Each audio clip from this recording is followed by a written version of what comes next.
what is the vigilance? Vigilance in what way? How do we practice vigilance? Vigilance is a huge topic, and I'm writing a whole book about it. But let me just say in very brief that the enemy is within, and the enemy is our thoughts. Rumi has a line, he says he locked himself within his house and he didn't realize that the enemy was inside.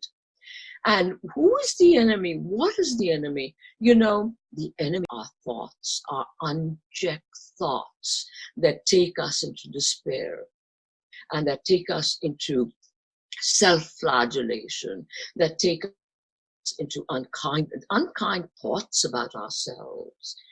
All the things that take us into darkness. So I've also written a book about Guru Nanak, and he has a one phrase. He says, the one that conquers his mind or her mind conquers the world.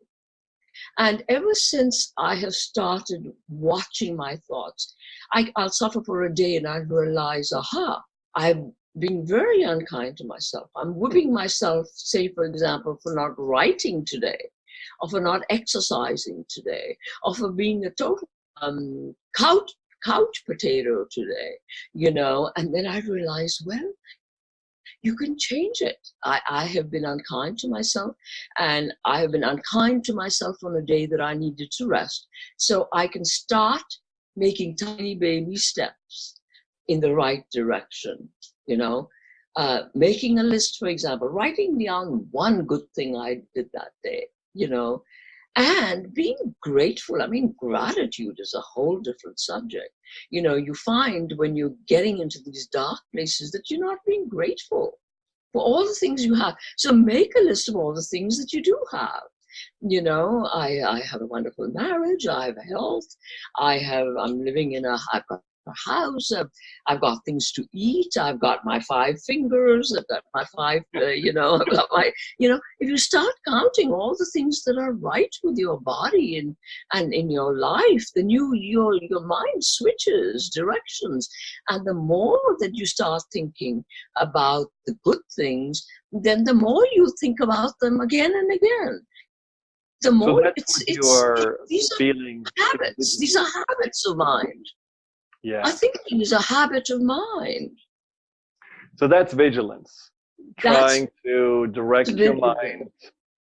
Now, couldn't we also have a little compassion for this mind of ours that just tries to protect us ultimately? It doesn't want us to just sit on the couch and be a nobody. It doesn't want us to not fit in and potentially get rejected just because we are too happy.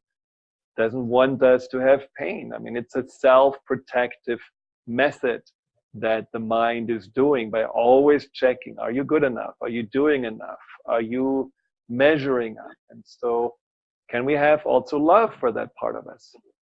Absolutely. So compassion is the other word for self-love. And some of this questioning that we go through is necessary for us to grow.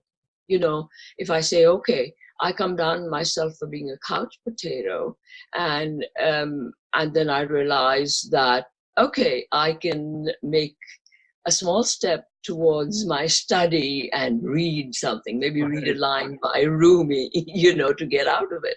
So, we will self-flagellate, but we have to realize if we make it a note to ourselves and say, it's okay for me to do this, but it's also okay for me to get out of it. So it doesn't have to be an either or. That's the either or fallacy. We can navigate. I mean, the image and the metaphors of a boat. Imagine yourself in a boat. Do you want to go in the direction of the storm, or do you want to go in the direction of the beach where the sun is shining? Sometimes you don't have a choice. You're driven into a storm, and it's okay to be in a storm if you trust the storm and remember that it's like Rumi says, the God that takes you into darkness, so guides you. And that's the ultimate non-duality, It's okay to be in a storm, but it's not okay to keep staying in that storm because you are not remembering. The trick, bottom line, is to remember, and to remember that you've forgotten that there are other ways of being, that you have had good times, that you are capable of them. So that becomes important. I can't stress enough self-responsibility. Also, on the other hand, is lack of vigilance. So we kind of swing between the two poles, and it's okay to swing between the two poles. But it's also important to know and to accept that it's always better to take the middle path. Rumi says that. All the guides and gurus, the Stoics say that. So, and I have to stress, in all this I've been saying, I've forgotten something very important, that you have to turn to the higher power for help. And that's the fifth step that you're mentioning. And I think that's a really interesting step, which is a step basically of saying you have to surrender. You have to be willing to surrender to, that's a question to whom, because not everyone shares a spiritual belief. Not everyone has faith or religion to hold on to. So what about those that are, what do they surrender to? Again, very important point. If you don't believe in God and you've never had a habit of believing in God, you can think of it as the universe. You can think of it as your higher self. Notice that you do have a self that is higher, that tells you that there is a right thing to do, there is a right way to think, there is a right way to be. And this higher self that is inside you, it's not out there. We are universes. We are the universes.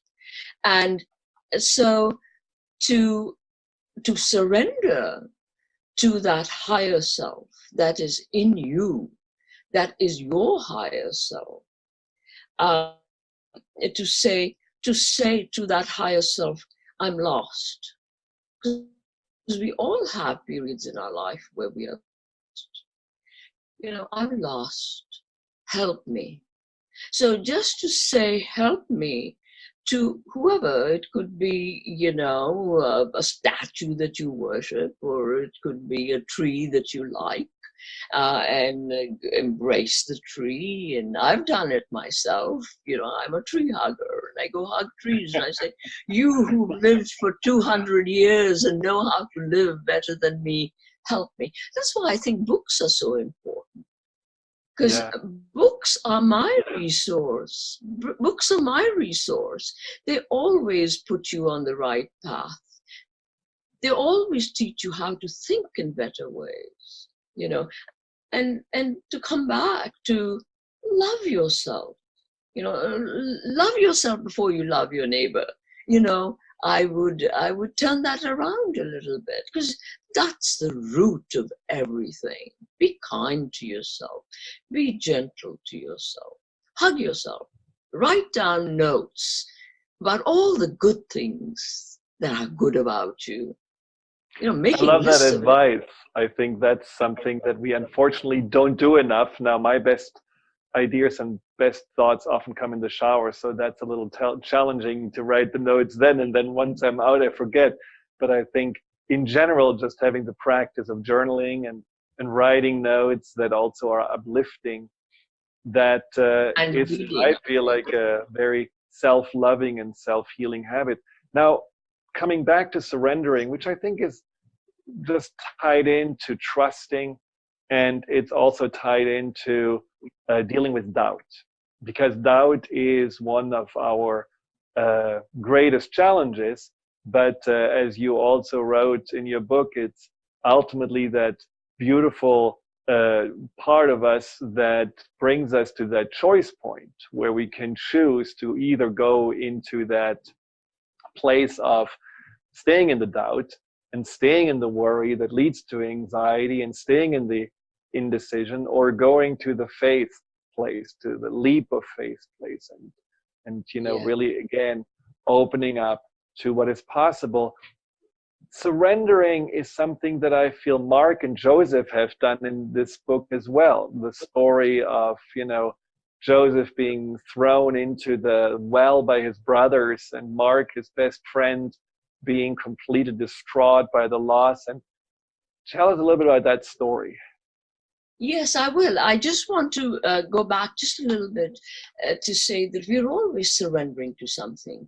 We are surrendering to despair. We surrender to doubt. We surrender to anxiety. When we let ourselves sink into these, we are surrendering to them. So that our choice is, what are you going to surrender to? Are you going to surrender to all these dark, negative things, or are you going to surrender to the will of the universe or the cosmos that is making you suffer right then? You see, it's like, Melville says at one point, who ain't a slave? We're all slaves. Rumi says, we can be slaves to our egoic selves, we can be slaves to our higher self. So, like Rumi says, who are our spirits and our guides? They're the ones who escape the cage. We're all in cages, So let me back to Mark and Joseph. Now, Mark loves Joseph, and Joseph has terrible experiences. He's thrown into a well. His brothers try to kill him, and Mark is so disappointed with the universe in which such horrible things happen that his faith, he roams the world, filled with doubt and angry and upset, and it's not him any good till a chance encounter takes him back to Joseph, and he finds that Joseph is still alive, and he meets Joseph, and he poses exactly these questions to him that you're posing to me, Friedemann, which, can you trust a world that can be so cruel? Your brothers did this and they did that, and you forgave your brothers, and you loved your brothers even though they did. And you know what Joseph's response is? Joseph said, if my brothers hadn't done all of this to me, I would not have been the person I am today. Because he's become the Pharaoh's dream interpreter, he becomes a governor, and all of this because his suffering, he hasn't surrendered all of himself to the tragedies of his life. He has grown from them. So, and every time I believe in the story, it was that he actually knew, no matter what disappointment or no matter what tragedy, something will come out of it, and something will transpire, a door will open. And some people would say, well, this is blind faith, but in the end, I think it's the path of the mystic, just to see that there is a wisdom behind all the suffering, and there is an opportunity for that grows to who we are meant to be, just like Joseph was meant to be that person that he became in that story. Yes, and his faith bore dividends, literally, in terms of his success in life and his success in the life of the spirit. So, even if you don't believe that something good is going to come out of it, maybe, one of the writing assignments I would give to my students when I was a teacher is write about something terrible that happened to you. But just write about it. Just writing about it helps it get it out of you. And then go back and see if anything good came out of it, So let's say you find nothing good about it. And even then, there is so much to gain from accepting your suffering, surrendering to it, and knowing that you are enduring it, And then you can come out of it knowing you know, I endured it. I had the courage to endure it.